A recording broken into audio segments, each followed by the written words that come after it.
May itlog na agad. Uy. Ang ganda na naman ng umaga. Uy, dalawa.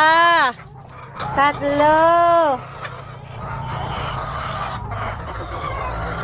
Apat. Meron na agad tayong apat na panibagong itlog. So, ito na nga mga mamis, at umaga na naman nga, kailangan naman natin linisin ang kanilang kainan. Araw-araw nga ay nililinis ko ang kanilang kainan. Sa gabi ay sinisimot ko na rin yung kanilang pagkain. Tapos sa umaga pupunasan ko na lang para maiwasan yung pagkakaroon ng amag dahil madali silang magkasakit. Sobrang challenging din talaga mga mamis ang pag-alaga ng RTL dahil sobrang talagang sela nila. Kung tutuusin nga mga mamis, mas madalas pa nga akong maglinis ng kulungan kaysa sa aming bahay, sa totoo lang. At saka talagang halos maga, tanghali, hapon, chinecheck ko sila kung may tubig o may tumutulo na drinker o walang tulo.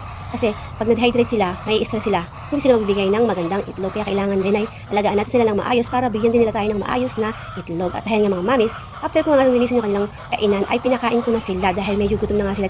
Ang ingay-ingay na. At nung matapos ko naman silang bigyan ng pagkain, ikinaya ko na yung kanilang vitamins na Vitamin Pro para mas matanda ang kanilang itlog at mas malakas sila sa sakit. Lalo na ngayon nag-uulan at sobrang init.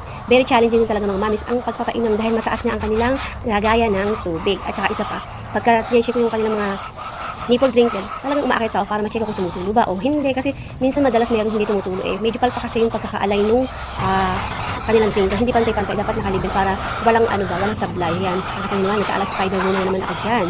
Pagkatapos ko nga silang pakainin at bigyan ng vitamins, isa-isa ko naman tinataas yung kanilang trapal o lona.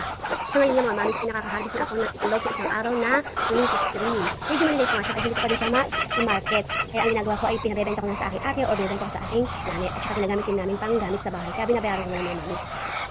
Bali sakto 1 month na nga sila sa amin or 20 weeks. Kaya naman talaga marami na siyang nangingitlog.